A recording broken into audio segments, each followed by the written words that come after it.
el día lunes. Bien, ya estoy iniciando con la grabación. ¿Ya? Para ello se le ha enviado este ejemplo donde menciona el presente cuadro muestra los resultados del ensayo SPT en un suelo arenoso y se pide determinar el potencial de liquefacción para un sismo cuya magnitud es 7.8 con un periodo de retorno de 50 años. Bueno, para este caso nos dan la aceleración máxima 0.38 G, sabiendo que el nivel freático se encuentra a 2.5 metros de profundidad. El ensayo SPT se realizó en un pozo de perforación de 100 milímetros de diámetro con una energía del 75% y se utilizó un muestreador estándar. La longitud de la sonda del ensayo SPT, en este caso se realizaron hasta los 20 metros, ¿de acuerdo? Y con el muestreador se extrae la muestra del suelo para poder analizarla, ¿no? En este caso, para poder realizar su clasificación, el peso volumétrico, ¿ya? El porcentaje de finos, ¿no?, de cada estrato encontrado durante la ejecución del ensayo. Según la norma, se ejecuta o se realiza ensayos SPT a cada metro, tal como vemos en este reporte. Ojo que esta columna ya muestra los valores de NSPT, ¿ok? Entonces vamos a emplear este diagrama de flujo para determinar el potencial de liquefacción a través del factor de seguridad. ¿Ya? Acá vemos el factor de seguridad FSL, factor de seguridad de liquefacción, que relaciona dos parámetros, la resistencia cíclica del suelo, el factor CRR sub M, y el factor que hace referencia a la carga cíclica aplicada por el sismo, CSR. En este diagrama de flujo podemos visualizar cómo calcular el factor CSR como 0.65 veces relación de esfuerzos verticales total y efectivo multiplicado con máxima, que es el dato. Este factor de reducción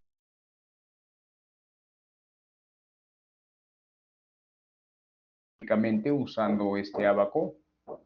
Aquí noten la profundidad. Lo que está fuera de paréntesis está en metros y lo que está dentro del paréntesis está en pies, ¿no? En el eje horizontal, el factor de reducción. O esta línea media, esta franja, fue representada con este sistema de ecuaciones, ¿no? Entonces, ya eso va a depender del evaluador, si usar el abaco o estas ecuaciones según los rangos de la profundidad evaluada. Por otro lado, el factor CRR sub M depende del factor CRR para un sismo de magnitud 7.5 multiplicado por un factor sísmico, un factor de magnitud. Claro, este factor de magnitud depende exclusivamente de la magnitud del sismo.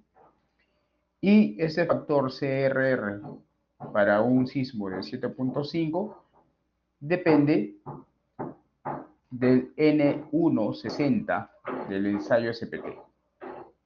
¿Ok? A través de esta función va a depender de esta variable, N160,CS.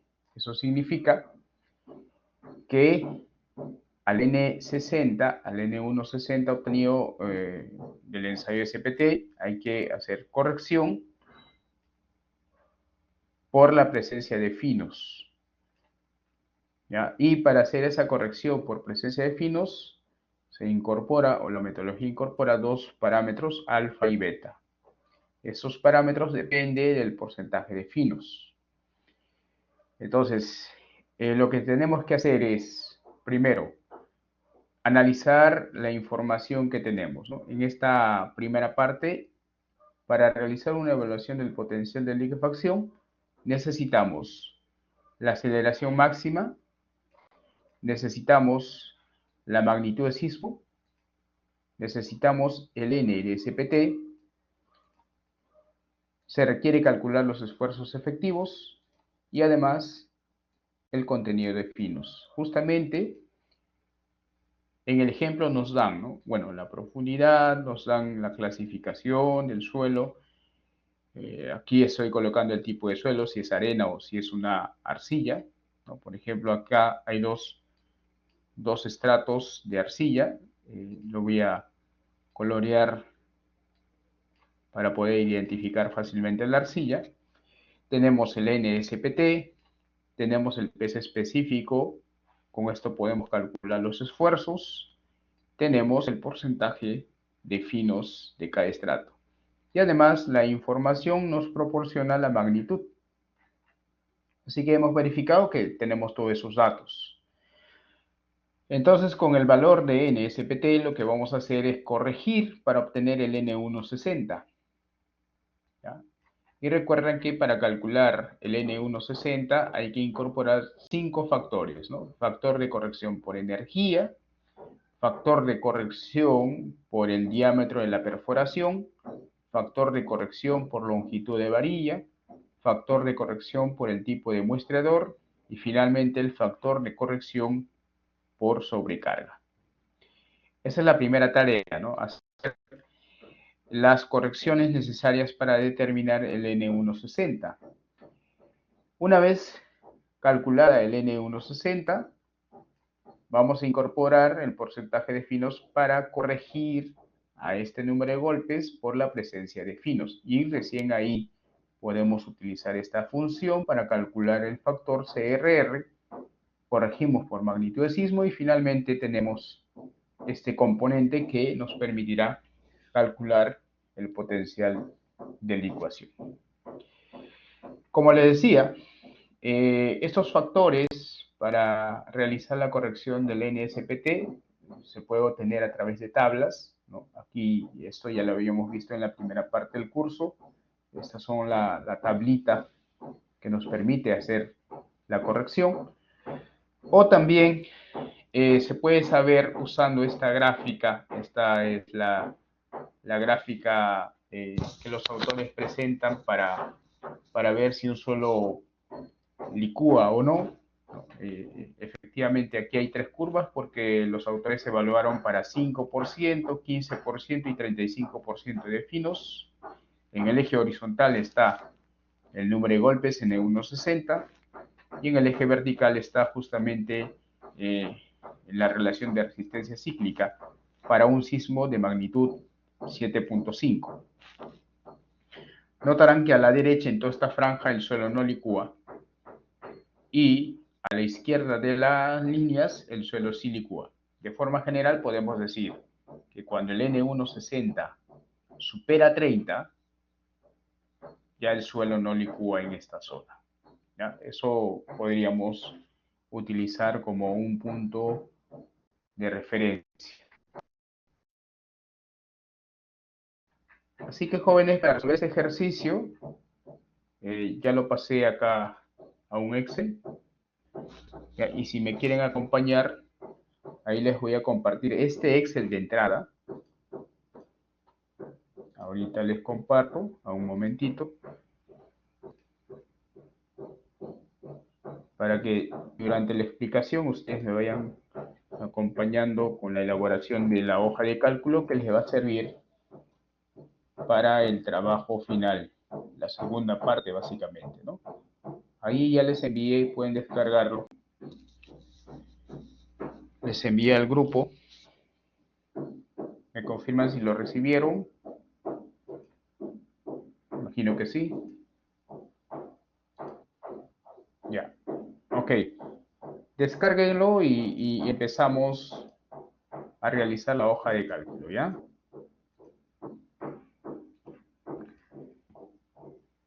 Bien. Entonces lo primero que tengo que realizar acá, ojo que ya he copiado los datos del N, de los pesos específicos, del porcentaje de finos, pero voy a colocar los datos sísmicos. El ejercicio me dice que la magnitud del sismo es 7.8, que la aceleración máxima es 0.38 G. Bueno, G es la gravedad, ¿ya? Siempre se expresa en esas unidades. Y que el nivel freático se encuentra a 2.5 metros de profundidad. Eso colocamos acá, 2.5 metros. Por otro lado, acá voy a colocar los datos del ensayo SPT. Dice que se utilizó una relación de energía de 75%. ¿Eso qué se refiere? Esa relación de energía se refiere a la energía real respecto de la energía teórica. ¿Ya? Esto es 75%, dice. El diámetro de la perforación para realizar el ensayo SPT dice que fue de 100 milímetros. Colocamos acá. El muestrador, ¿qué tipo de muestrador se empleó? Fue un muestrador estándar. Y la longitud de la sonda sobre el nivel de terreno es de 1.5. ¿Ok? Entonces, para explicar un poco el ensayo SPT, lo que voy a hacer es lo siguiente. Rápidamente. Cuando se ejecuta el ensayo SPT, evidentemente se realiza una perforación, porque no puedes directamente ejecutar el ensayo, salvo que el suelo fuera muy blando, ¿no? Así que normalmente, previamente, se realiza una perforación. ¿Ok? Puede ser una perforación rotativa o por lavado, tal como lo indica la norma 050. Y digamos que este es el nivel de terreno. Entonces, ¿qué hacemos? Lo que hacemos es lo siguiente. Bueno, el terreno puede ser variable, ¿no? Entonces perforamos con un equipo de perforación y acá vamos a tener un diámetro.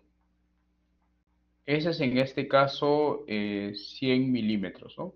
Para el ejemplo. Se utilizó una perforadora cuyo diámetro de perforación es de 100 milímetros. Luego se introduce la sonda del SPT, que es una varilla, ¿ok? Y en la punta se coloca el muestreador. El muestreador Raymond Terzaghi, este muestreador se introduce en 3 etapas, ¿no? Etapa 1, etapa 2, etapa cada 15 centímetros. Y se anota el número de golpes N0, N1, N2. Finalmente el primero se descarta y se tiene la suma del NSPT. La suma del N1 más el N2. Entonces, aquí hay una placa metálica, ¿ok? Y en esta placa metálica es donde se coloca un eje y acá hay un martillo. Es un metal cilíndrico hueco, ¿no? Se eleva a cierta altura, 76 centímetros aproximadamente, y se deja caer. Y así se ejecuta el ensayo SPT. Entonces la distancia, esta longitud de varilla que no se utiliza en la perforación en realidad, es de 1.5 metros. Eso es lo que nos dice. ¿Ya? Aquí, observe, longitud de la sonda sobre el nivel de terreno es de 1.5. Entonces, ese es ese dato, esta longitud. ¿Ya? ¿Por qué es importante esta longitud? Es importante porque vamos a realizar corrección del número de golpes por longitud de varilla. Aquí está el factor longitud de varilla, el factor C sub R. Eso va a depender de la longitud de la varilla. Entonces, evidentemente, si yo analizo a cierta profundidad Z, a eso tengo que sumarle la longitud de varilla que está sobre el terreno. ¿Ya? Y de esa manera vamos a obtener el factor de corrección de forma adecuada. Bien, dicho ello, lo primero que vamos a hacer es corregir al NSPT. ¿Ok? Para ello vamos a emplear la profundidad de análisis. Acá voy a crear una columna donde se indique la profundidad de análisis. Esa profundidad de análisis va a ser el punto medio del estrato que yo voy a evaluar. Por ejemplo, si yo evalúo el estrato de 1 metro, la profundidad de análisis va a ser la media altura o el medio espesor, 0.5. Si estoy evaluando entre 1 y 2 metros, el punto medio de ese estrato es 1.5 y así sucesivamente. Esto va a ser la profundidad de análisis. Siempre la profundidad de análisis es el espesor medio del estrato que estamos evaluando. Tal como ya habíamos calculado los esfuerzos cuando hacíamos cálculo de resistencia al fuste en pilotes, siempre se analiza el estrato medio. ¿De acuerdo? Una vez ya planteada nuestra profundidad de análisis, ahora sí vamos a realizar la corrección del NSPT. Y corregir el NSPT involucra 5 coeficientes. C sub E, C sub R, etc. ¿no? Entonces vamos a colocar acá los coeficientes C sub E, que es coeficiente con corrección, C sub R, C sub S, C sub B, C sub N. Son los 5 coeficientes. Estos coeficientes me permitirá calcular el N1 60. ¿Ok? Eso es lo primero que vamos a realizar. Bueno, acá voy a colocar los subíndices rápidamente.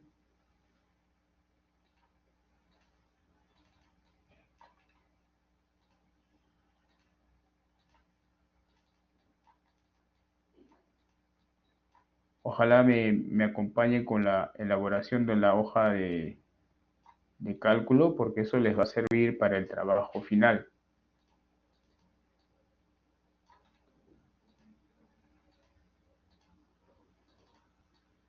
Y ahí está. Ya hemos colocado los subíndices. Igual acá, ¿no? Acá N1, subíndice y 60. Es un subíndice, ¿no? ¿Ok? Entonces, ¿cómo calculamos el N160? El N160 simplemente es el producto del NSPT por cada uno de estos 5 factores. Así que empezamos. ¿Cómo calculamos el factor de energía? Ese factor de energía lo voy a calcular como lo que indica acá, ¿no?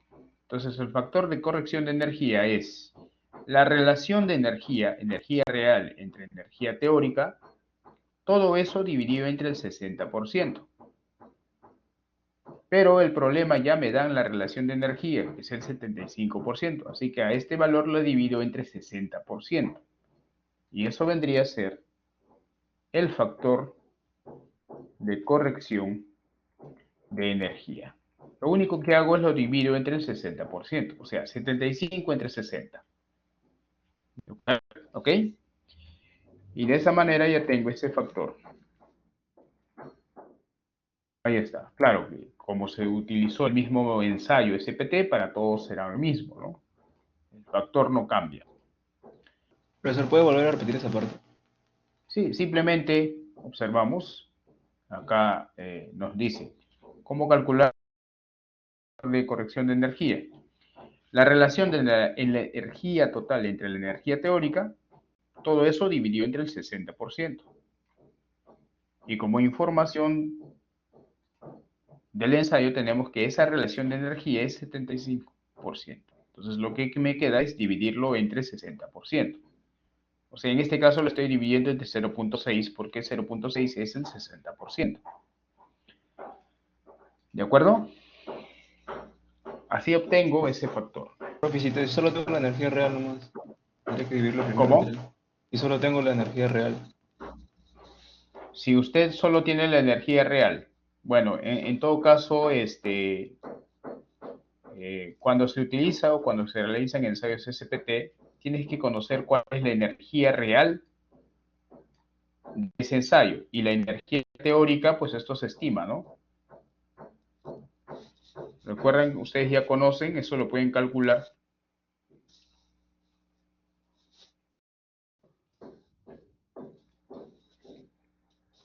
Eso lo pueden calcular en función a la altura de caída, a la masa del ensayo SPT y etcétera, ¿no? Ojo que la energía real es una energía que se obtiene mediante la calibración del equipo SPT que estás empleando. Y la energía teórica es la masa del martillo por la gravedad y por la altura de caída. ¿Ok? Así que la energía real, como digo, es un valor propio del equipo. Todo equipo tiene su energía real.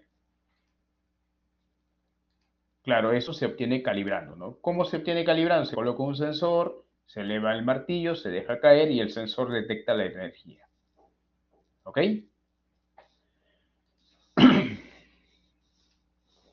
Ahora, si no tienes esta información, puedes obtener esta tablita, dependiendo del tipo de martillo que tienes, ¿no? Si tienes un martillo SPT manual, bueno, aquí hay un rango variable en realidad, puedes estimar por allí un rango intermedio. Si tienes un martillo con seguridad para evitar el rebote, ahí tienes factores. Y si es un martillo automático, ahí puedes estimar un valor. En este caso sí nos dan la relación de energía. Ahora, calculamos el factor CR. Para ello, para no estar volviendo a cada rato a esta pantallita, hago un recorte y lo copiamos por acá. Entonces, ese factor de quién depende. Observe, el factor C sub R depende de la longitud de la varilla. ¿Ok? Entonces, y esa longitud de varilla va a ser la profundidad de análisis más la longitud de la sonda sobre el terreno. Por ejemplo, si estoy haciendo el ensayo a la media altura de 1 metro, ya utilicé medio metro de varilla. Más esto sería en total 2. ¿No? Acá sería en total 3 metros y así sucesivamente. ¿De acuerdo? Y note que estos factores van cambiando según la profundidad. Hasta 4 metros se utiliza el factor de 0.75. Hasta 6 metros 0.85. Hasta 10 metros 0.95. Y de 10 a 30 metros 1. Mayores que 30 metros, pues esto ya empieza a reducir, ¿no? Pero en este caso pues tenemos hasta los 20 metros, así que nuestro factor va a ir cambiando desde 0.75 hasta 1. Ahora, estos valores se pueden introducir manualmente.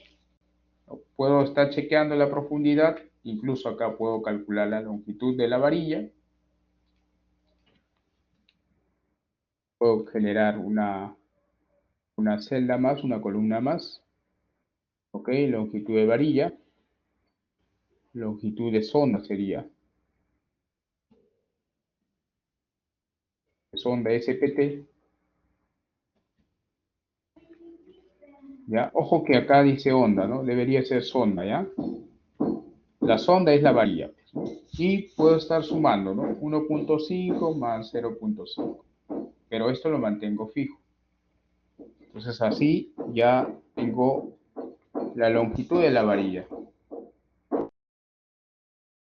Entonces con este valor yo puedo estimar manualmente, ¿no? Por ejemplo, acá es 2. Hasta acá puedo colocar un factor de 0.75. De 4 a 6, 0.85. Mayores que 6 hasta 10, digamos 0.95. Y en todo esto puedo colocarle 1, ¿no? ¿Ok? Puedo introducirlo de forma manual. En este caso yo voy a realizar ya una condicional para que tenga automatizada la hoja de cálculo, ¿ya? Entonces lo que voy a hacer así, aquí es colocar la condicional si la longitud de la sonda es menor, vamos a colocar ahí, es menor que 4, ojo que 4 también debería estar incluido, o sea, debería ser menor o igual que 4, ¿no? Pero como en el Excel no puedo colocar menor o igual, porque esto no me reconoce el Excel, pues lo que hago es introducir 4 o un pequeño decimal más, ¿no? Para que agarre el valor de 4 también. Este es un artificio que yo realicé para expresarlo pues, en la hoja de cálculo, ¿ya? Entonces, si esa longitud es menor que 4, menor o igual que 4, el factor debe ser 0.75. Entonces acá me falta el punto y coma, ¿no? Punto y coma. Pero si eso es falso, nuevamente una condicional y otra vez pregunto, si esa longitud es menor ahora que 6, ¿no? Igual 6.01 para que tome el valor de 6, el factor debe ser 0.85. Y si esto es falso, nuevamente, ¿no? Si esa longitud es menor que 10, 10.01 para que tome el valor de 10, entonces el factor debe ser 0.95. Y si esto fuera falso, bueno, simplemente 1, ¿no? Porque si fuera falso significa que es mayor que 10 hasta 30, ¿no? En este caso únicamente coloco 1 y cierro las condicionales. Y efectivamente aquí va a ir modificando según la longitud de la varilla. Como habíamos mencionado en los 3 primeros, como la longitud es menor o igual que 4, sale 0.75. De aquí hasta acá, como la longitud es menor entre 4 y 6, sale 0.85. Después de 6 a 10, 0.95 y así, pues, ¿no? Sube de forma automática. Ojo que esto también lo pueden hacer de forma manual. Luego, el factor C sub S. Ese es el factor del tipo de muestrador. En este caso nos dice que para muestradores estándar este factor es 1 y en el ensayo SPT se han utilizado muestradores estándar. Así que acá introducimos el valor de 1 de forma manual. ¿De acuerdo? El siguiente factor, C sub B. El factor C sub B depende del diámetro de la perforación. Ahí está, ¿no? Diámetro del orificio, ¿no? Del sondeo, del pozo, etc. Y en este caso el diámetro es 100 milímetros. 100 milímetros se encuentra entre 65 y 115, le corresponde un factor de 1. También copiamos el mismo valor, 1, para todos, porque se supone que hace que todos los ensayos con el mismo equipo de SPT, así que es el mismo factor para todos los ensayos de SPT. Y luego tenemos que calcular el factor C sub n. Ese factor C sub n se obtiene como la raíz cuadrada de la presión atmosférica dividido entre el esfuerzo efectivo vertical, tal como lo indica acá. Este factor es la raíz cuadrada de la presión atmosférica dividido entre el esfuerzo efectivo vertical. La presión atmosférica, una atmósfera, es 101.3 kilopascales, ¿ok?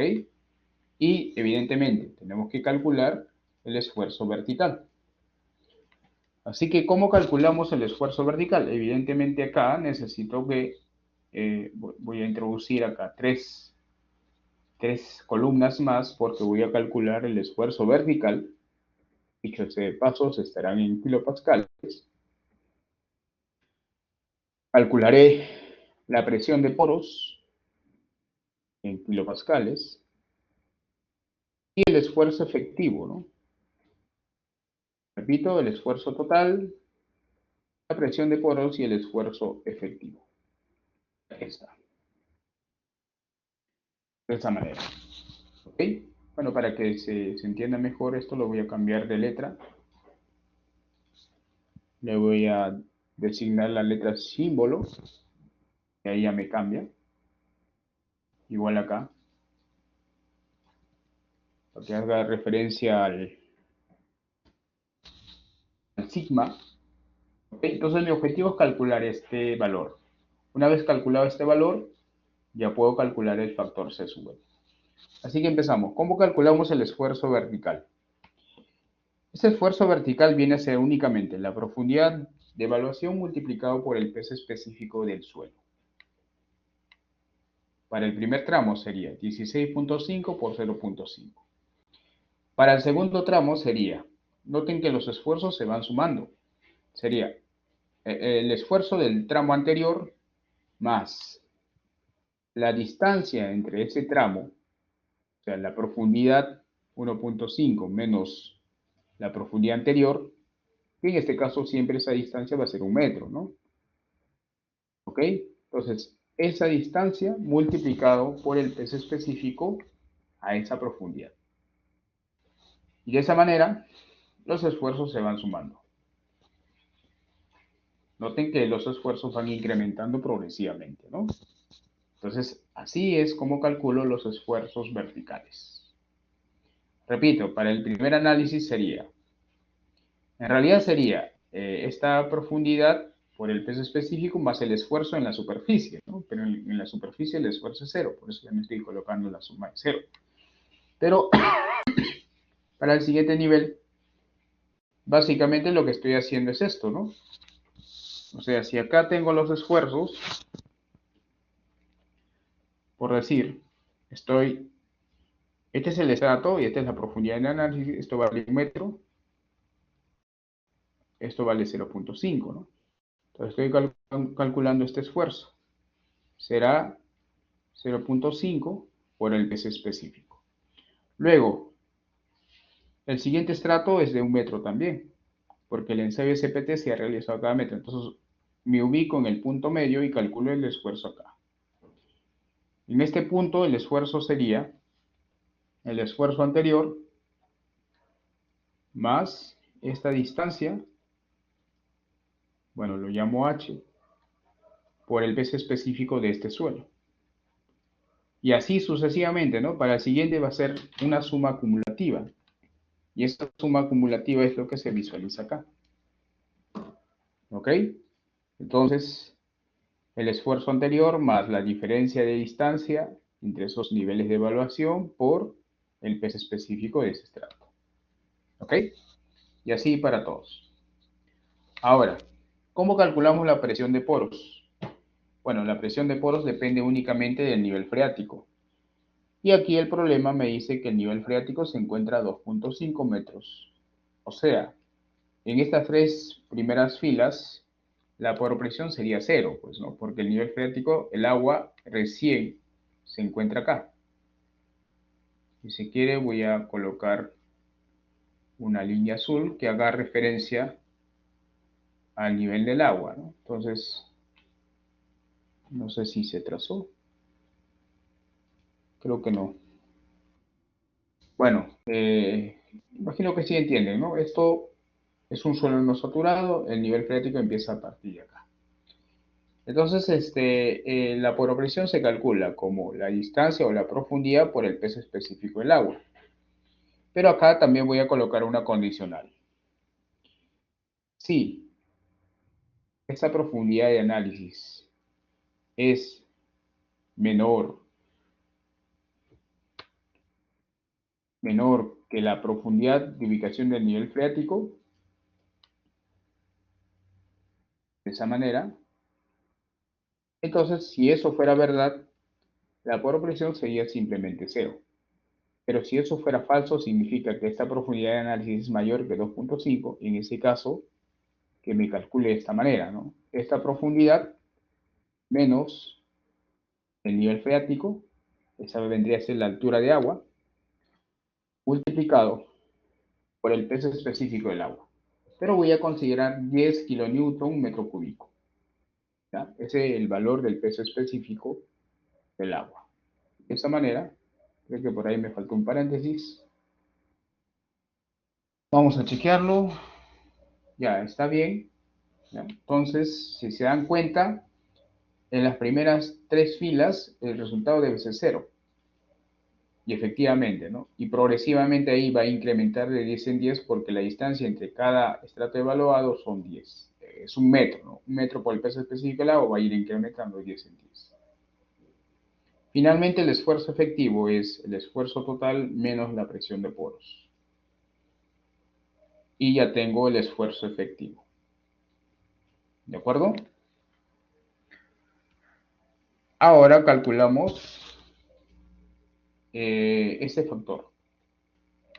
Este factor simplemente es la raíz cuadrada de la presión atmosférica entre el esfuerzo vertical efectivo calculado. La presión atmosférica se puede considerar 100 kilopascales, o en este caso voy a considerar 101.3. ¿Ya? Pues acá voy a colocar la raíz cuadrada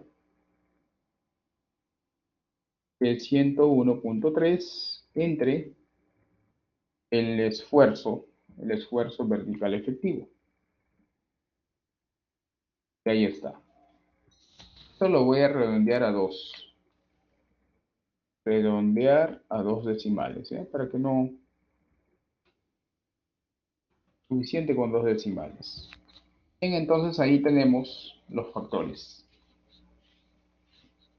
Pero además, ¿qué dice la ecuación? Dice que este factor no debe superar 1.7. O sea, el máximo valor debe ser 1.7. Entonces noten que acá ha superado, ¿no? Estos dos ha superado 1.7. Debo reemplazarlo por 1.7. ¿Ya? Lo puedo hacer manual o incluso puedo introducir una función, la función mínimo. Esa función mínimo me va a entregar el mínimo valor entre los números que vamos a indicar, ¿no? Entonces, el valor que resulta de esta operación o 1.7. Cualquiera de ellos dos, el mínimo me mostrará la función mínimo. Y ahí ya cambia automáticamente, ¿no? Entonces, justo los únicos valores que cambian son aquellos que resultaron ser mayor que 1.7. De esa manera, ya tengo los 5 factores y ahora sí puedo calcular el N160. Multiplicando, ¿no? Factor de corrección de energía, varilla, diámetro, muestrador y sobrecarga. Entonces, calculamos. Ojo que acá directamente lo voy a realizar en SPT por el producto de cada uno de estos 5 factores. Y listo. Creo que elegí mal esto. Esto no debió ser. Ahora sí. Y ahí está. Igual lo voy a redondear a 2 decimales. Redondear. La función redondear, punto y coma, coloco la cantidad de decimales. Y ahí está. ¿De acuerdo? No sé si hasta ahí está claro.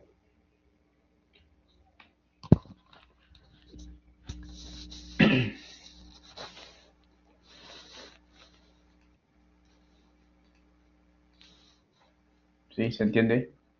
Ya. Bien, entonces, como verán, eso es la parte un poquito más laboriosa. Recién estamos acá. ¿Ok? Recién hemos calculado el N160. Claro que el paso siguiente es realizar la corrección por finos, incorporando el parámetro alfa y beta. Y de ahí ya pues simplemente es calcular el factor CRR, ¿no? Entonces, esta es un poquito la parte tediosa, así que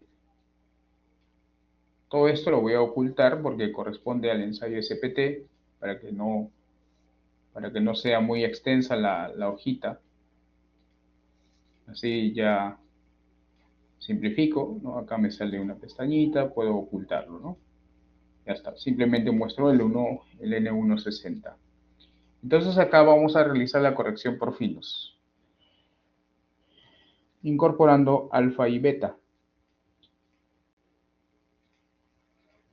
Vamos a incorporar estos nuevos parámetros. A ver, voy a cambiar La letra la voy a colocar símbolo, para que sea alfa y beta.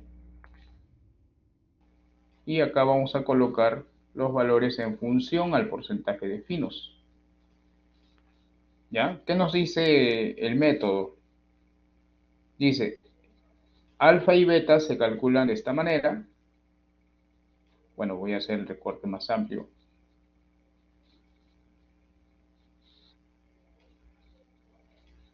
¿Ya? Ahí está. Lo voy a poner por acá. Y con alfa y beta calculo el N160,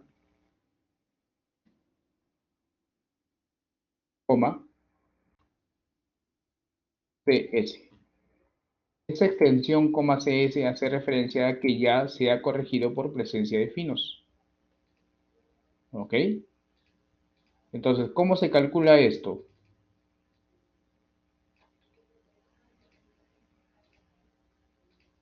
Esto lo calculamos, como dice acá la ecuación, alfa más beta veces N160. Claro, en este caso sale 0 porque no hay alfa, no hay beta. ¿Ok? Bueno, ya lo voy a extender. Entonces, calculo alfa y beta y automáticamente se va a calcular el N160 corregido por finos. Así que empezamos a calcular alfa.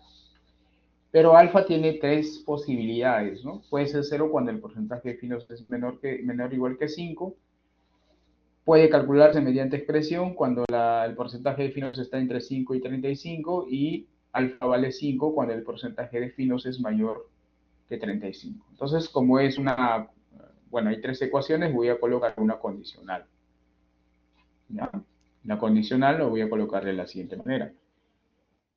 Si el porcentaje de finos es menor que 5, ojo, pero acá la condicional es menor o igual, ¿no? Entonces, para que tome el valor de 5, coloco 0.1.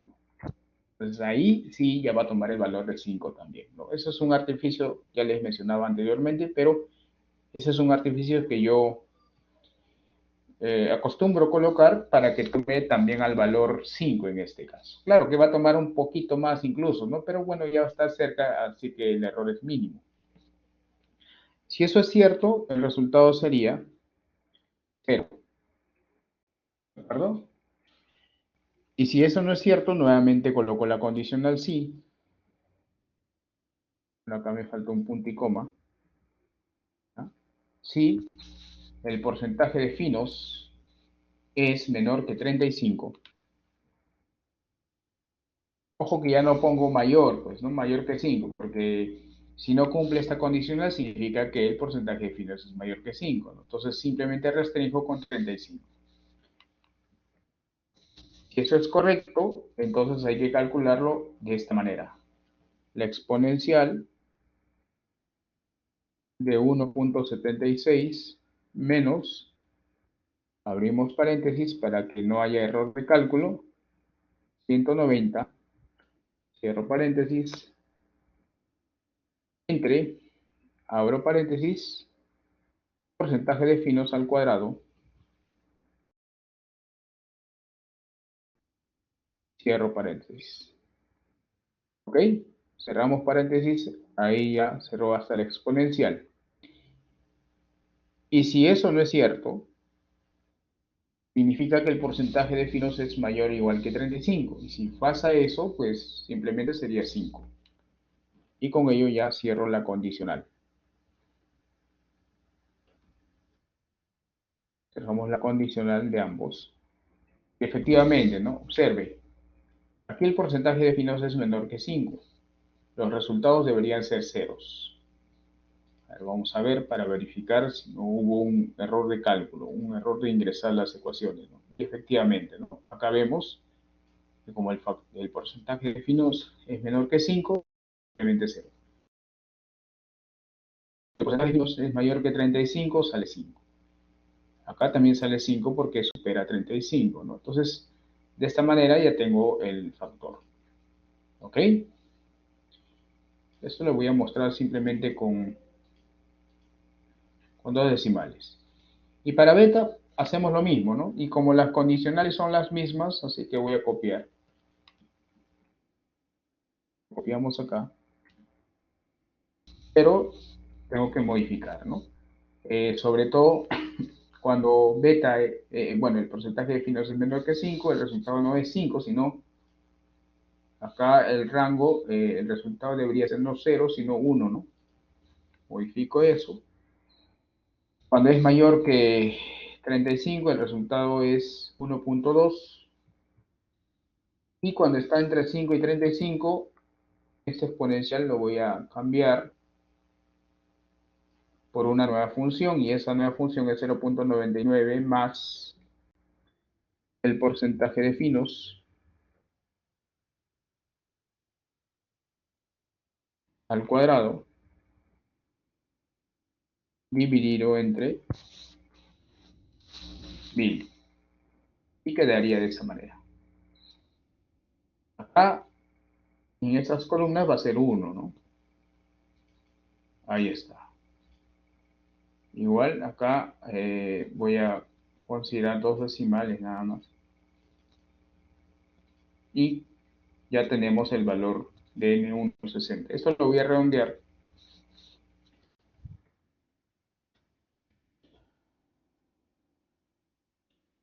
a dos decimales.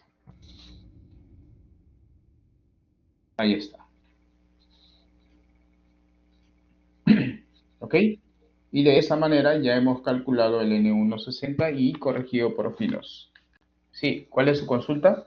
Parece que hay consulta. Sí, profesor, bueno, no es uno, puso elevado a la 2, pero no es 1.5 en beta. Elevado a Ah, la 2. sí, sí, sí, sí, tiene razón. Acá es a la 1.5. Gracias.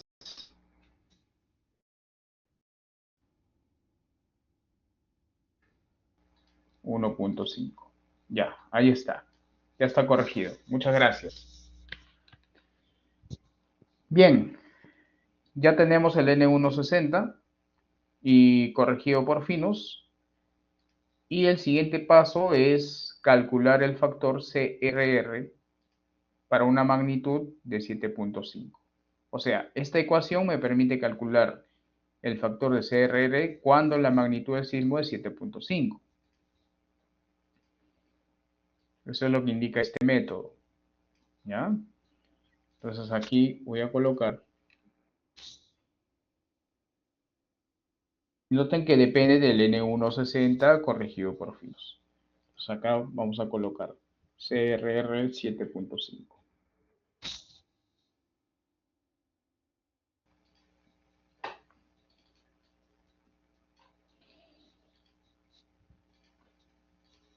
Ahí está.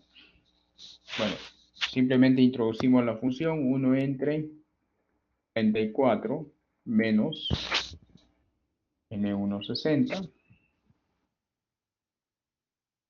Todo esto más N1.60 entre 135 más 50 entre 10 veces N1.60 más 45.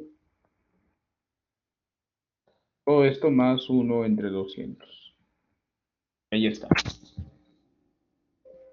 ¿Ok? Eso sería el valor. Así que igual lo voy a redondear.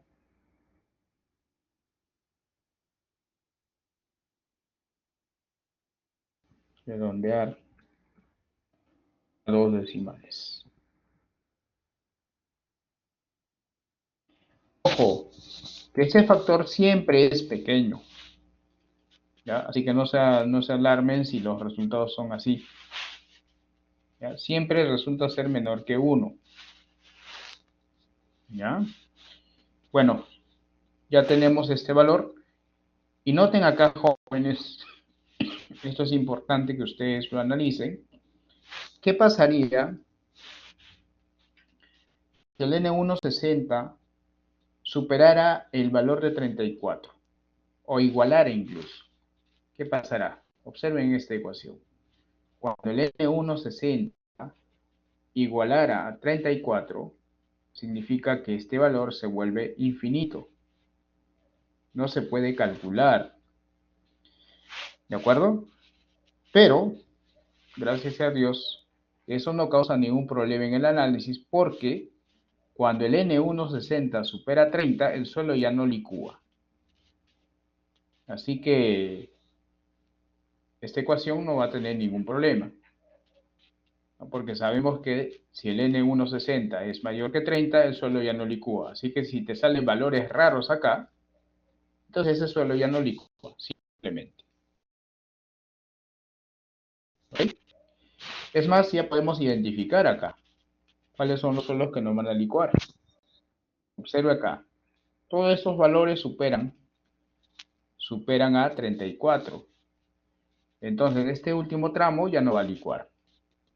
¿Ok? Y incluso podemos analizarlo en el N160, ¿no? Acá vemos que ya superan el valor de 30, así que lo voy sombreando. Este tramo ya no va a licuar ya. Pese a que los resultados me salgan valores bajitos, pero internamente yo sé que se está calculando negativamente, ¿no? Porque si este valor supera, eso está restando, ¿no? Así que, de forma general, esta ecuación solamente se aplica cuando N160 es menor que 30.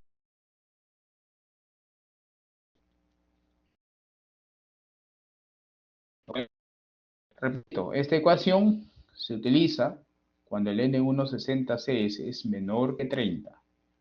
Tal como lo hice pues acá la información experimental, porque este ábaco es probado experimentalmente y resulta pues cuando el N160 supera los 30 ya no licúa. Entonces ya no tiene sentido analizarlo con esta ecuación. ¿Ok? Pese a que se haya calculado, ¿no? Bien, entonces aquí incluso puedo colocar una condicional, ¿no? Para restringir ello. Puedo decir, si el N160 fuera menor de 30, entonces que realice el cálculo, sin problema.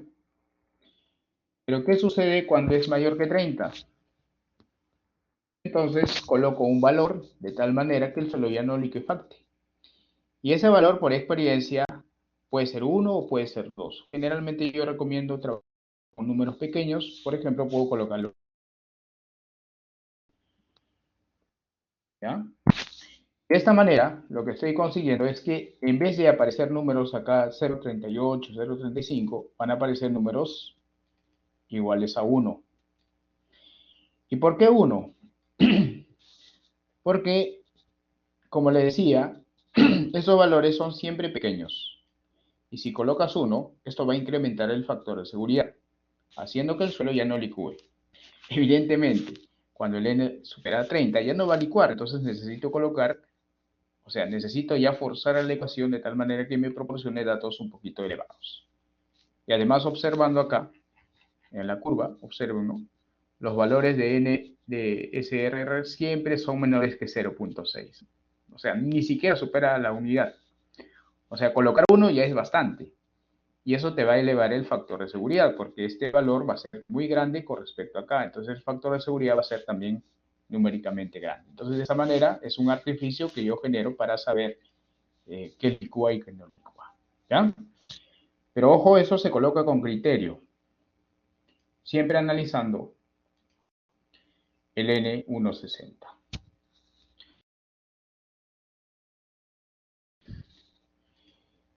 Luego, ya estamos acá, necesito corregir por magnitud de sismo, porque el problema nos dice que analicemos para una magnitud de 7.8. Claro, si fuera 7.5, el resultado sería esta, porque el método ha sido calculado para un sismo de magnitud 7.5, pero como en este caso nos da para un sismo de 7.8 que necesita incorporar un factor de magnitud sísmica, MSF, factor de magnitud sísmica. Vamos a incorporarlo.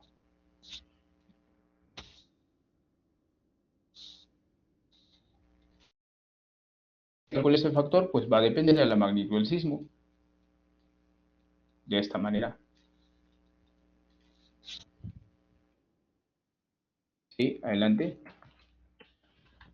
Profesor, disculpe, estoy yendo con usted, pero en el N1, siendo corregido por finos, el primero me sale de 0.15 y es que en un dividendo es elevado al cuadrado y creo que usted no lo puso. De 0. El que es el 50 entre 10 por el... O beta. No, el CR. Ahí.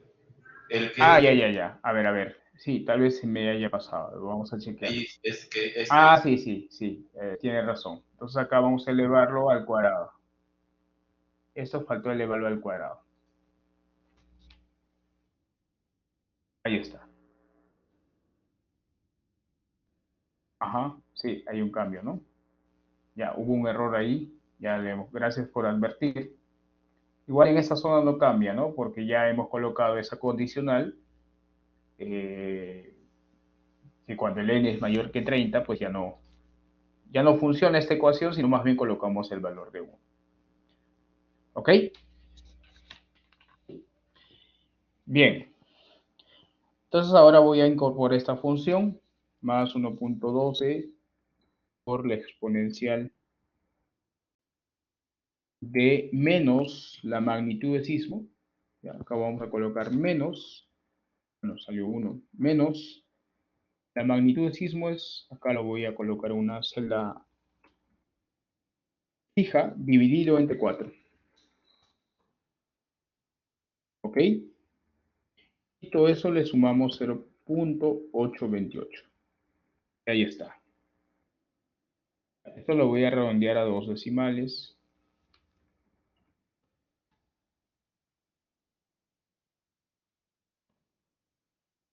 Ahí está, 0.99, ¿no? ¿Qué pasa si esa magnitud fuera 5? O perdón, 2.5. El resultado sale 1, pues. Porque justamente este método fue ajustado para un sismo de magnitud 7.5. Entonces, si analizo para una magnitud de 7.5, va a ser 1 y no va a haber ningún cambio. Cuando ya ajustamos para cualquier magnitud, ¿no? En este caso, sub m, ¿no?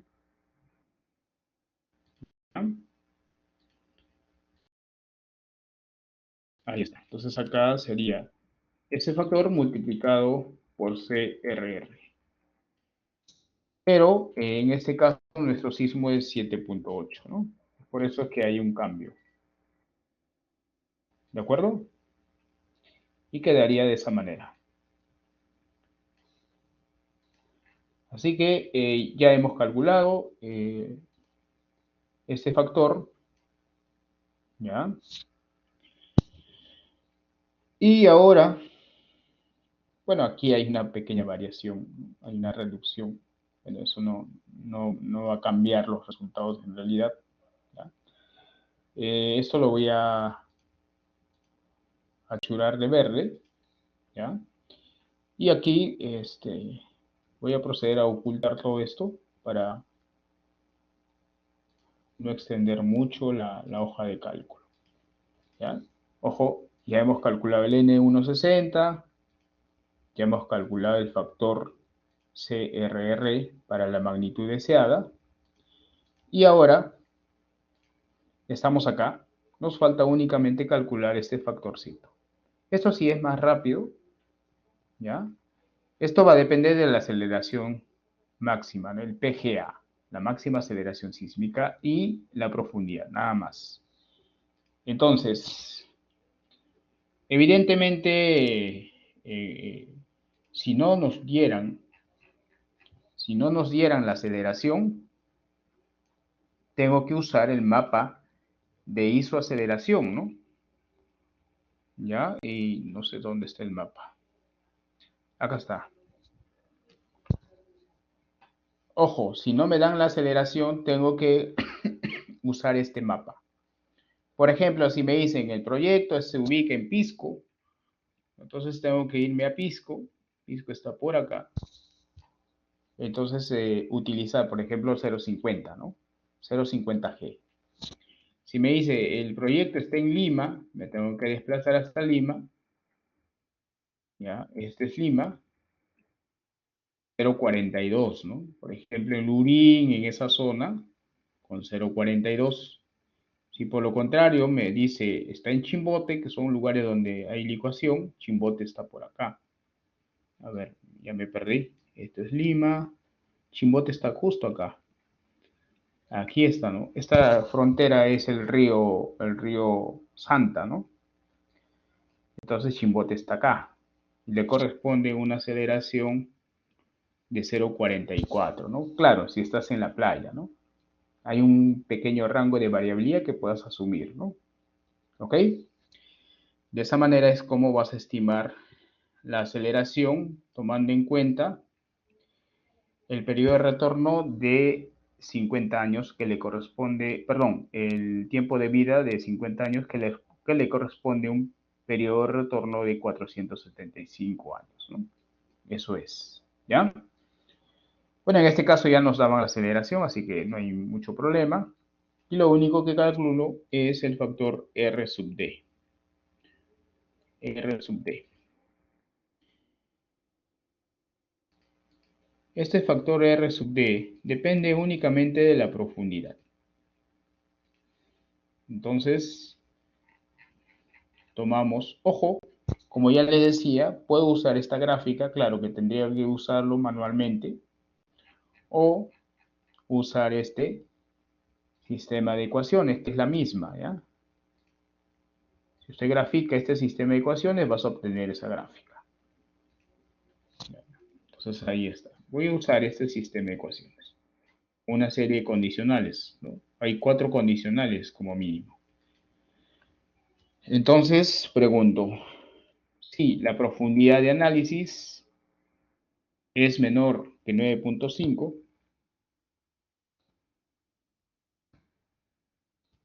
es menor que 9.15, ¿no? 9.1501 para que tome el valor de 0.15 también. Entonces, el cálculo se realiza como 1 menos 0.00765 por la profundidad. ¿Ok? Ya tengo la primera condicional. Pero si eso es falso, nuevamente consulto. Si la profundidad ahora está entre 9.15 y 23, menor que 23, 23.01, para que tome también el valor de 23. Eso es correcto, entonces lo calculamos como 1.174 menos 0.0267 multiplicado por la profundidad. Y si eso es falso, nuevamente la última condicional, si es menor ahora que 30, si es menor que 30, 30.01, entonces el resultado debe ser 0.744 menos 0.008 por Z. Si eso es falso, lo único que queda es 0.5, ¿no? Ya para la última no hago una condicional. De esta manera, ya culmino. Entonces vamos a dar una chequeada, 951, para que todo esté correcto. Sí, está bien. Ya ahí está. Ojo que también lo puedo redondear a 2. Redondear a 2 decimales. Y ahí está. Bueno, el primero se redondea a 1 prácticamente, ¿no? Y ya está. Tenemos todos los factores. ¿Ya? Y con ello ya puedo calcular este valor usando esta ecuación. ¿Ya? Porque ya tenemos todo prácticamente. Tenemos los esfuerzos, ya habíamos calculado, están ocultos acá. Aquí están los esfuerzos. Entonces acá voy a incorporar CSR.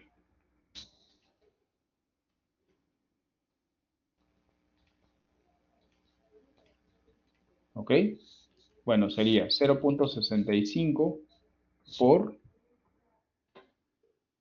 el esfuerzo total entre el esfuerzo efectivo multiplicado por la aceleración máxima. Como este está multiplicado por G, y al dividirlo entre G, simplemente se va a utilizar el factor. Entonces, no hay problema ahí. Entonces, en esta ecuación significa que vas a usar solamente el factor, porque G y G se va a cancelar. Multiplicado por R sub D. Y esto también lo redondeo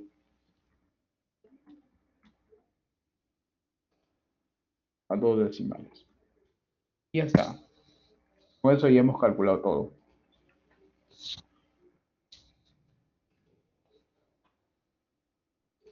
Ahí quedaría. Entonces lo voy a subrayar de rojo porque es la carga cíclica inducida por el sismo.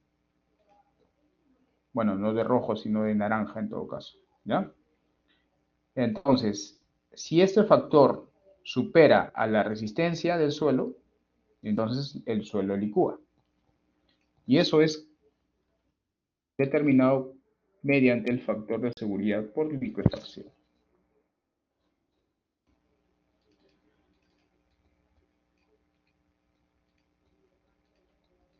Aquí calculamos la relación entre si es menor que 1, el suelo licúa.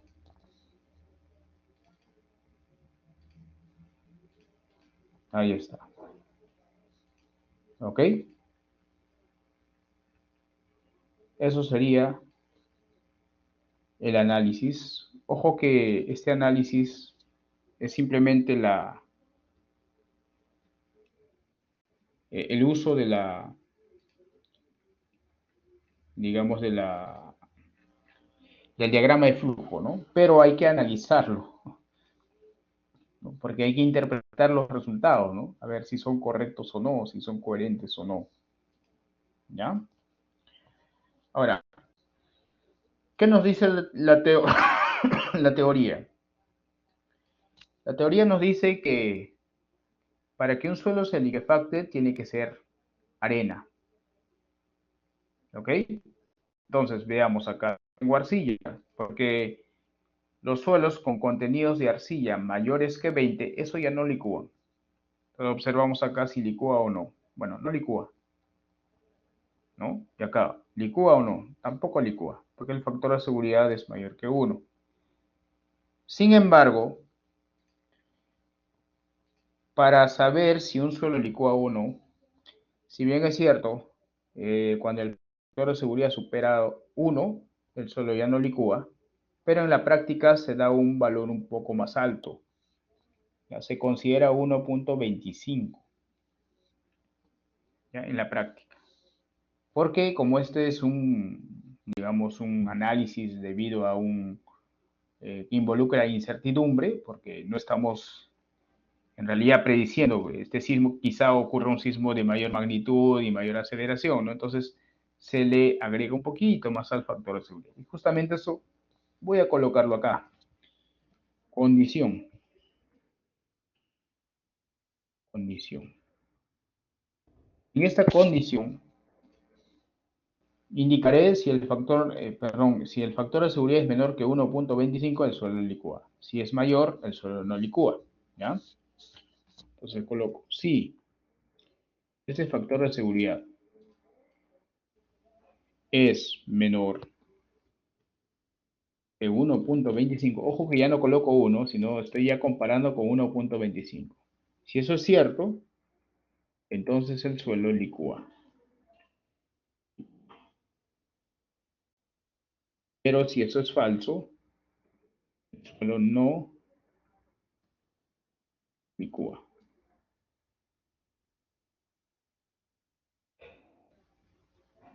Ya está. Entonces así podré saber. Bueno, incluso puedo colocarle acá, a ver.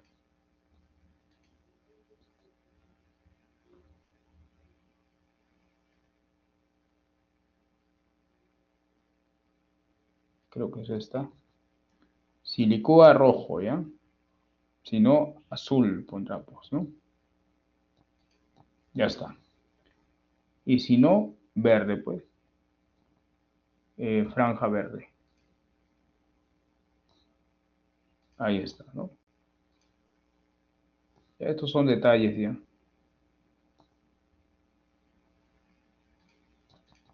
¿Ok? Entonces, quedaría de esa manera. Y efectivamente los últimos 4 metros no van a licuar. Esto lo voy a quitar su relleno. ¿Ya? Bueno, acá sí. Quedaría así, ¿no? Esa ya es la condición. ¿De acuerdo? Ojo que estoy comparándolo ya no con 1, sino con 1,25. Y si comparo con 1,25 esta arcilla, todavía no licúa, pero esta ya licúa, ¿no? Cosa que no es cierto, ¿no? Las arcillas no deben licuar. ¿Ok? Es más, hasta la profundidad, como el nivel freático se encuentra a 2,5, estos 3 primeros metros no deberían licuar. ¿Ok? Porque son suelos no saturados, ¿no? Para que licúe el suelo tiene que estar saturado, ¿cierto? Entonces lo que voy a hacer es, acá voy a colocar una columna y agregar una condicional. Saturación. Bueno, si la profundidad de análisis, a ver, en todo caso sería acá, ¿no? Pero estaba bien.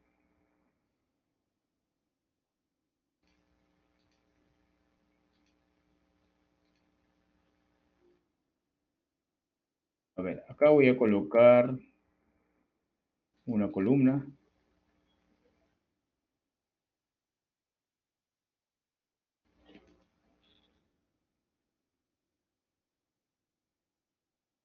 Saturación. ¿Ya? Entonces, me pregunto, ¿no? La condicional acá diría, si la profundidad de análisis es menor que la profundidad de nivel freático, eso es cierto, entonces el suelo se encuentra saturado, ¿no? Saturado. Y si no es cierto, acá sería no saturado, ¿no? No saturado. Y si eso no es cierto, iría saturado. O que esto también se puede introducir de forma manual. Pero en este caso yo lo estoy automatizando. Bien, ahí está. Bueno, en realidad acá también debería ser no saturado, ¿no? Porque justo estás en el nivel de agua, así que para evitar ello, considero acá, en todo caso, mayor. Mayor. Y acá la respuesta debería ser saturado, ¿no?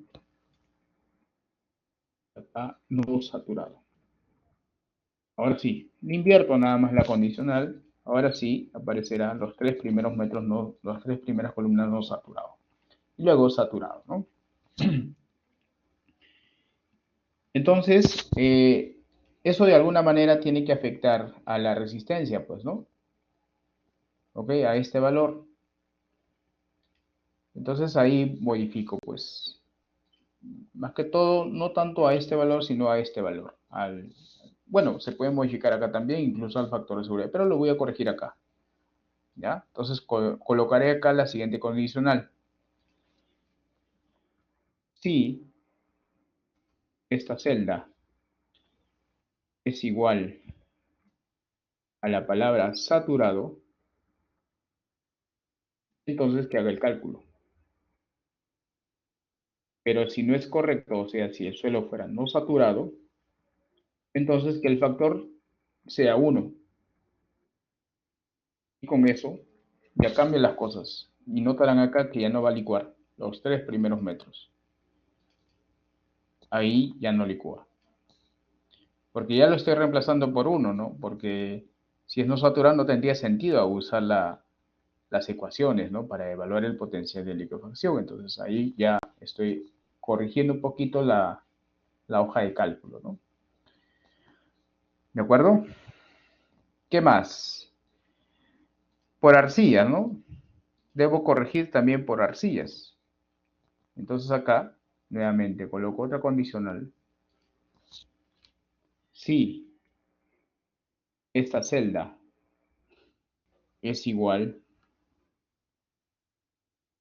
a arenas, bueno, arena, ¿no? No arenas. Entonces, que realice el cálculo.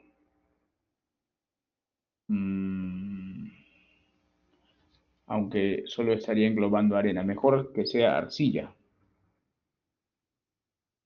Entonces, en vez del cálculo, que ponga 1. Y si eso es falso, que haga el cálculo. De esa manera, ya estoy evitando que haya liquefacción en las arcillas, ¿no? Entonces, y acá cambia, pues lógicamente cambia ya. No va a haber liquefacción en las arcillas. Y con eso ya estaríamos finalizando, digamos, el análisis, ¿no? ¿Ok? Ahora sí, esta hojita de cálculo me va a servir para cualquier tipo de análisis. No sé si eso está claro, jóvenes.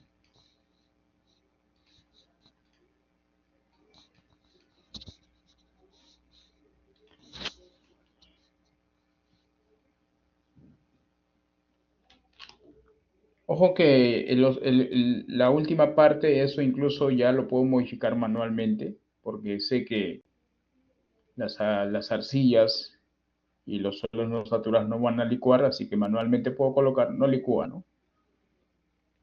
¿Ya? ¿Se entendió eso, jóvenes? Sí, profesor. Ya. Bueno, al menos uno me confirma. Bien, entonces, esto les va a permitir realizar el análisis en el trabajo. ¿Y cuál sería? A ver, hay muchas maneras de poder mostrar los resultados, ¿ya?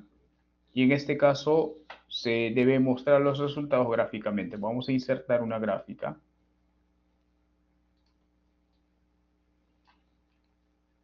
Vamos a agregar datos. Aquí voy a colocar el factor CRRM. En X, ese factor justamente. Y en Y, la profundidad. Para ver cómo cambia con la profundidad. Ahí está. Luego voy a agregar el factor CSR. En X, CSR. Y en Y, la profundidad. Ahí está. Bueno, voy a invertir.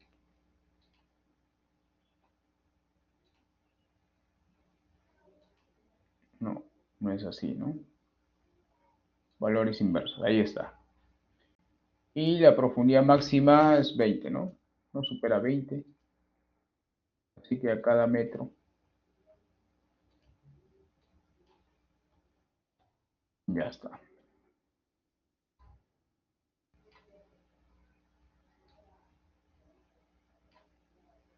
Bueno, sí, sería mi gráfico. Cómo va cambiando desde cero a lo largo de la profundidad. Entonces notarán en este resultado que voy a agregar la leyenda, porque sin leyenda el gráfico no está bien. Ya, vamos a ver.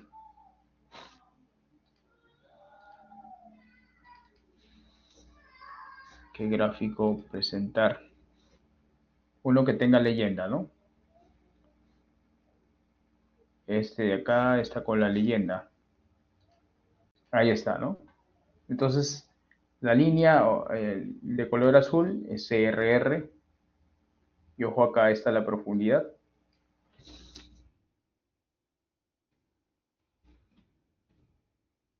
Profundidad en metros. Y aquí está CRRM y CSR. Quedaría de esa manera. ¿Ya? Entonces, noten aquí que cuando el valor CRR es superado por CSR, licúa. Pues, ¿no? En toda esta zona, la línea naranja ha superado. Cuando la línea naranja supera, eso significa que se aplica esfuerzos cortantes mayores a su resistencia. Entonces va a liquefactar. ¿Ya? Otra forma de presentar los resultados sería la siguiente. Uno de ellos lo voy a eliminar. Y el otro, la profundidad versus el factor de seguridad. Ahí está. En este caso voy a colocar el factor de seguridad.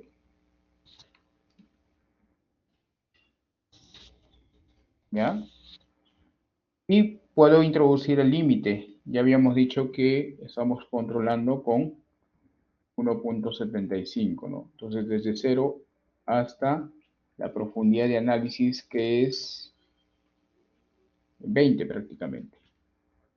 Entonces acá voy a introducir esa línea del factor de seguridad.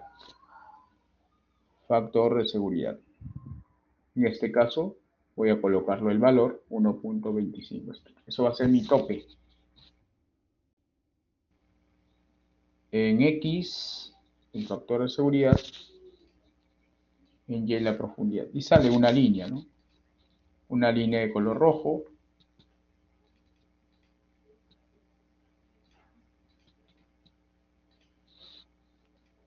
Acá voy a modificarlo. CRRM. Ahí está. Entonces, nuevamente acá, cuando a ver, esto, no, esto sería factor de seguridad, ¿no? Factor de seguridad a liquefacción. Entonces, cuando el factor de seguridad es menor que 1.25, licúa. En toda esta zona, licúa. Ahí está. Entonces, son diferentes formas de presentar el mismo resultado. ¿Ok? Bien. ¿Y qué tipo de solución plantearía acá? Evidentemente tiene que ser un pilote, pues, ¿no? No hay forma, ¿cierto? Una cimentación superficial, esto no va a funcionar. Entonces, tengo que plantear un pilote. Si acá tengo el nivel de terreno, ¿qué tengo que hacer? Construir pilote. Entonces ahora tenemos que analizar dónde se va a colocar el pilote, ¿no? ¿Dónde apoyaría el pilote? A ver, ¿qué dicen jóvenes?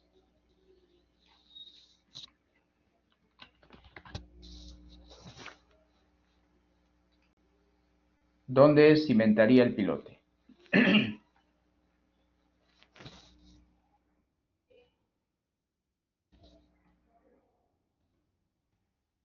Necesito definir la longitud, el diámetro.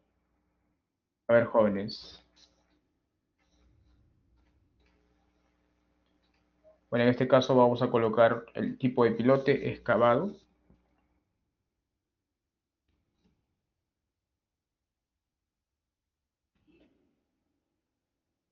Bueno, a ver, ¿dónde apoyarían el pilote?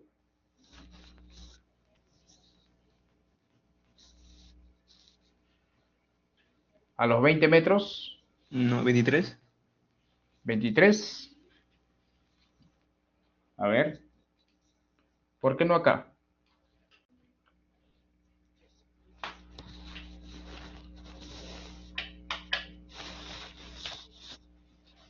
A ver, jóvenes, ¿y por qué no acá?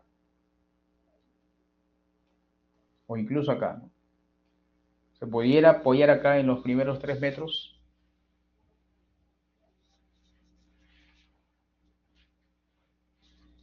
¿Qué va a pasar si ese estrato licúa? En el momento en que liquefacta, estos 3 metros se comportan como un fluido. Entonces, esta arcilla, por más que no liquefacta, va a colapsar igual, pues, ¿no? Es como si se apoyara 1 metro de espesor de suelo en un pantano. Igual va a ceder. Por lo tanto, pese a que estos tramos no liquefacten, van a ser afectados por el tramo inferior. Entonces, el pilote debe estar seguro, ¿cierto? Por más que el suelo se liquefacte, el pilote no debe ser afectado. Entonces, por lo menos, debo apoyarlo ya en el estrato firme, y el estrato firme es un estrato no liquefactable. Sin embargo, este pilote necesita empotramiento, ¿ok? Porque si no necesita empotramiento, puede haber daños por falta de estabilidad, ¿no? Entonces, la longitud mínima de empotramiento debe ser 4 veces su diámetro, ¿no? Eso es lo que nos dice la norma, así que si yo considero un pilote, no sé, pues, ¿no? De 0.8 metros, entonces, por lo menos digo, ojo que puede ser más, eso ya es a criterio del diseñador, ¿no? Por ejemplo, yo voy a hacer el cálculo hasta los 20 metros, pues ahí sí estoy cumpliendo, ¿no? Porque hay más de 4 metros de empotramiento, ¿ya? Entonces, en el cálculo, todo esto debo descartarlo.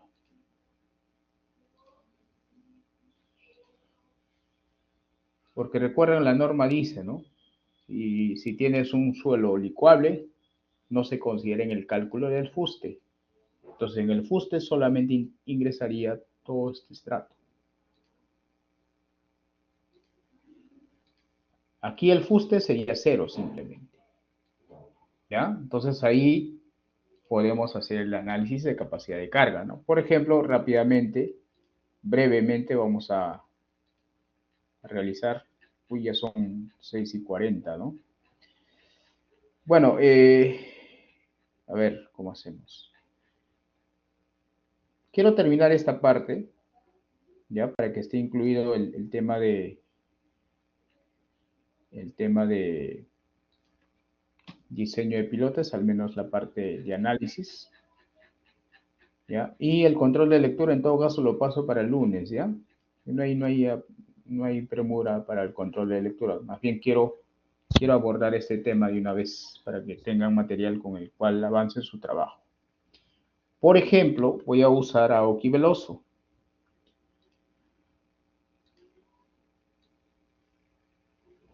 ¿Ya? Vamos a usar a Aoki Veloso para ver la capacidad de carga del pilote. Entonces, como ya sé que todo este tramo lo voy a despreciar, entonces el cálculo de fuste inicia acá. A partir de acá iniciamos el cálculo del fuste, ¿ya? Y para Aoki Veloso necesito el NSPT, aunque ya lo tengo, pero igual lo voy a copiar para no estar retrocediendo.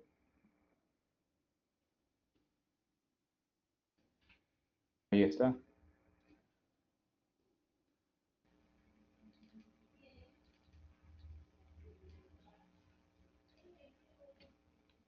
Ahí está el NSPT. Vamos a hacer el diseño con Aoki Veloso.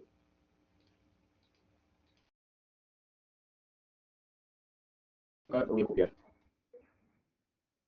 Y necesito conocer la constante K, la constante alfa, F1 y F2. ¿De acuerdo? Ahí está.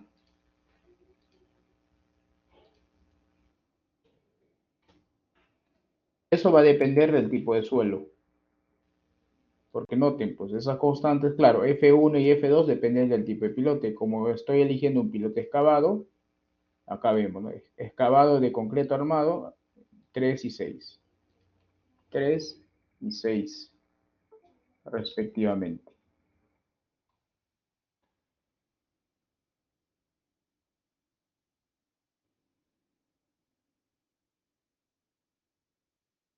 ¿De acuerdo? Sí, para el lunes, Nicolás. Ya. Uy, se ha copiado nuevamente.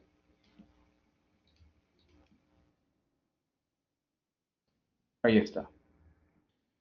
Ahora, alfa, K y alfa dependen del tipo de suelo. Y por eso justamente acá tengo, ¿no? Todo esto son arenas, después arenas limosas, ya hasta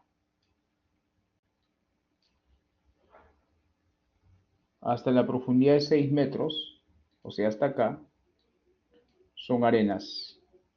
Así que K se vale 10 y alfa vale 1.4%, o sea, 0.014. ¿De acuerdo? En toda esta zona. Luego, alguien me dirá, pero profesor, ¿para qué colocamos los valores acá si no vamos a hacer ni un cálculo? Claro, no vamos a hacer ni un cálculo. Simplemente estoy explicando para que ustedes vean que así se calcula, ¿no? Así se determina, ¿ya? En realidad esto ya no tiene propósito, ¿no? Porque si no vamos a hacer ningún cálculo acá, no tendría sentido colocar los valores, ¿ya? Pero igual ahí lo voy a colocar para que ustedes sepan que se hace así. Luego tengo las arenas hasta los 11 metros. Arenas limosas. SM es una arena limosa. Y para arena limosa acá está 8 y 2.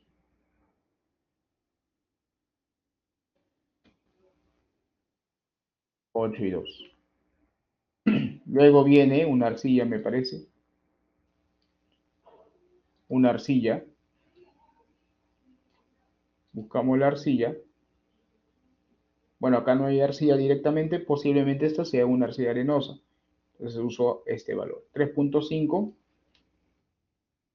y 2.4.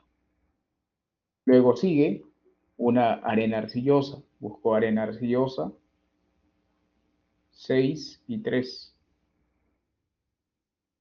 6 y 3.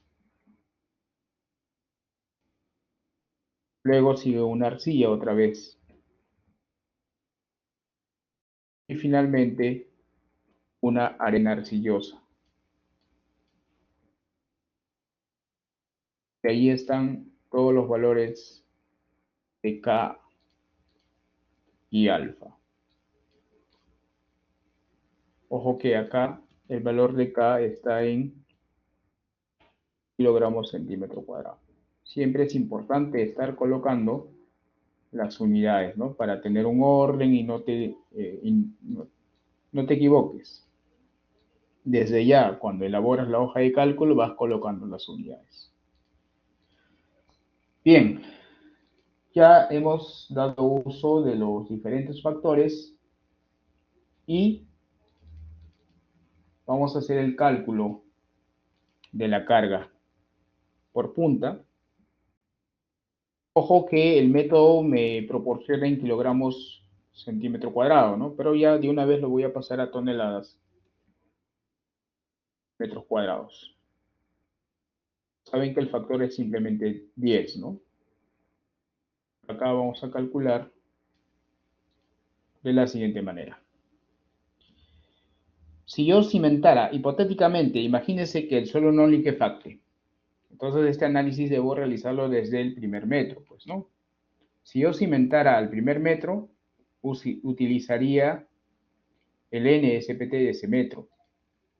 Entonces hago la constante K por N entre F1.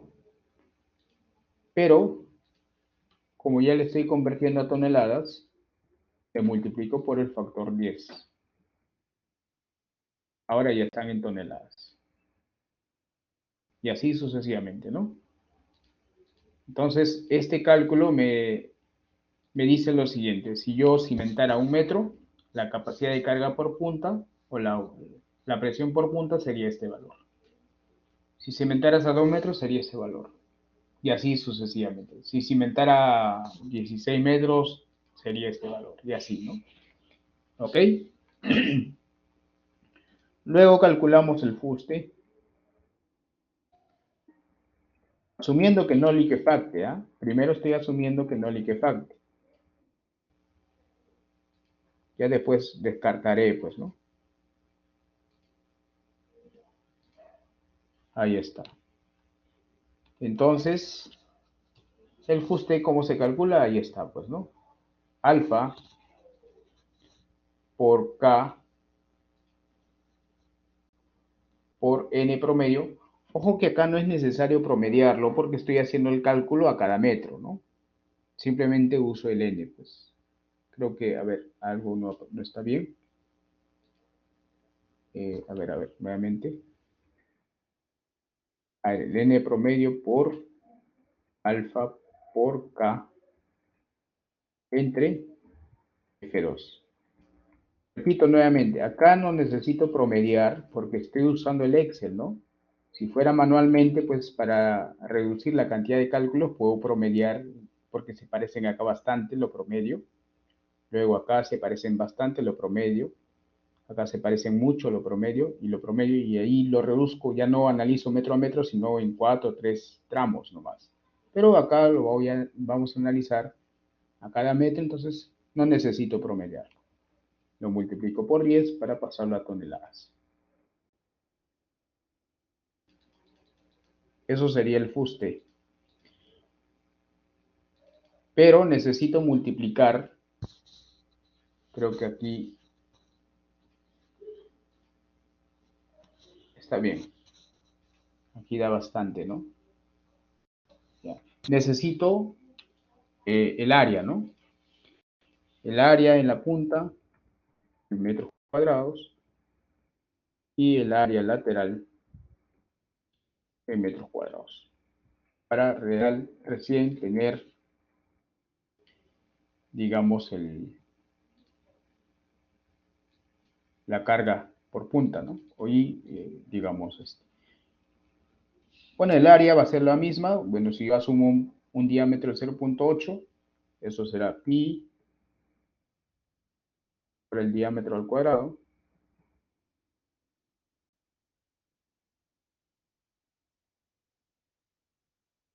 Dividido, o lo voy a llenar, colocar el paréntesis así para que no haya error de cálculo entre 4, ¿no? Eso sería constante porque no hay cambio del diámetro.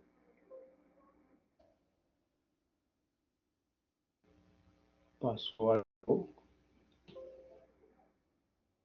Ah, ya. Parece que hubo un error acá. Ya, ahora sí. Entonces el área va a ser la misma. Y aquí voy a colocar el delta DL del tramo. Y como estoy analizando a cada metro, pues será simplemente 1 metro, ¿no?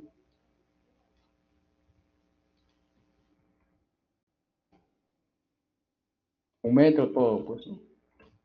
Eso me va a permitir calcular el área lateral. El área lateral sería el perímetro pi por d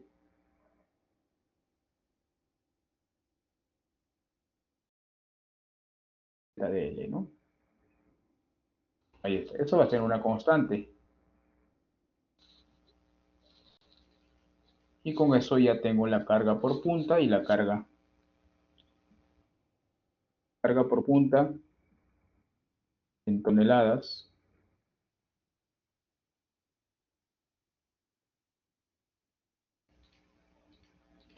Y la carga por fuste también en toneladas, ¿no? Acá simplemente el producto. Acá también carga por fuste por el área lateral. Note que la carga por punta va incrementando según el NSPT, pero eso no sería la carga por fuste, porque la carga por fuste hay que sumarlo, ¿no? Es una sumatoria. Estas cargas de acá serían de cada metro, ¿no? Entonces, acá recién coloco la sumatoria, pues, ¿no? La sumatoria.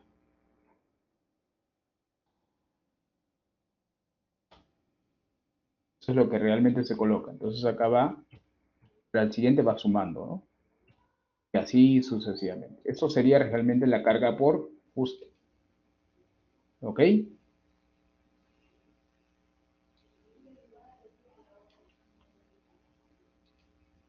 Ahí está. Y la carga última, en toneladas, es la suma, ¿no? La carga por punta por la carga por fuste. Y la carga admisible, en toneladas, es la carga última entre el factor de seguridad. Y ahí está. Eso sería, digamos, ya los resultados. Si el suelo no liquefactara, ¿no? Entonces esto me ayuda a decidir a qué profundidad voy a cimentar el pilote, pues, ¿no? ¿Ok? Pero, como en este caso el suelo liquefacta, entonces no tiene sentido hacer este cálculo hasta acá. ¿Ok? Simplemente lo suprimo. Es más, desde acá, ¿no? Lo suprimo y realmente la capacidad de carga se calcularía a partir de acá. Entonces, si yo colocara el pilote a esta profundidad, la capacidad de carga admisible sería este valor. ¿Ok?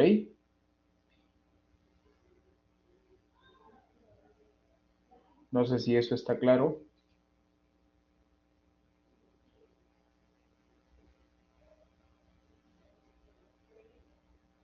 Aquí hay un error.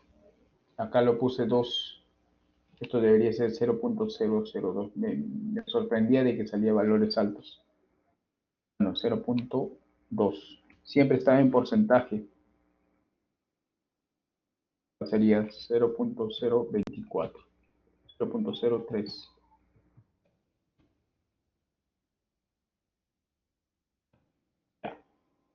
Voy corrigiendo, ¿ya? Alfa está en porcentaje, acá voy a colocarlo en números. Bueno, sí, ahora sí son más coherentes. Me sorprendía que salía bastante elevado los números de capacidad de carga. ¿Ya? Entonces, esto me ayuda a definir a qué profundidad pues voy a cimentar, ¿no? Por ejemplo, si yo decido cimentar a los 20 metros, la capacidad de carga sería este valor. ¿Ya? 15.973 toneladas, ¿no? ¿De acuerdo?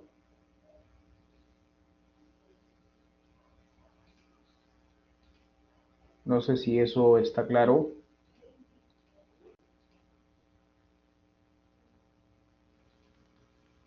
Sí, profesor. Ya, entonces ya tienen herramienta para hacer el trabajo final.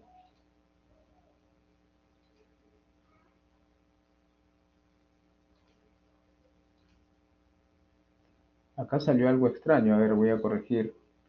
Ajá, lo multipliqué. Sí, me parecía extraño esos valores. Ahí lo voy corrigiendo. Es suma. Acá sí está bien. Ya. Bueno, si yo cimentara 20 metros, esta sería su capacidad de carga, ¿no? De este pilote. Y si necesito, bueno, acá ya colocaría 20 metros, ¿no? 20 metros. Ahora, si coloco un diámetro, no sé, de 1 metro, ahí cambian las cosas, ¿no? Si coloco 0,6, la capacidad de carga disminuye, ¿no? Eso me ayuda a, digamos, predimensionar rápidamente. Y como ya tengo la capacidad de carga de un pilote, y recuerden, en el trabajo ustedes van a trabajar con una carga de servicio de 4.500 toneladas. ¿Ok? Entonces ahí ustedes van a decidir cuál es el diámetro del pilote y la cantidad de pilotes, ¿no? Por ejemplo, si decido con un pilote de 1,5 metros de diámetro, acá tendría 4.500 entre este valor.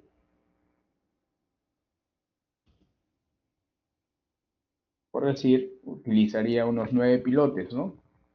Y ahí calculo la eficiencia y la distribución, ¿no? Ya eso lo pueden realizar ustedes. ¿Ok?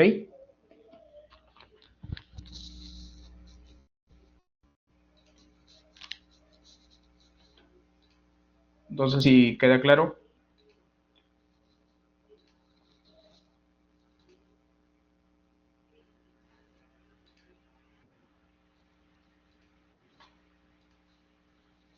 Ok.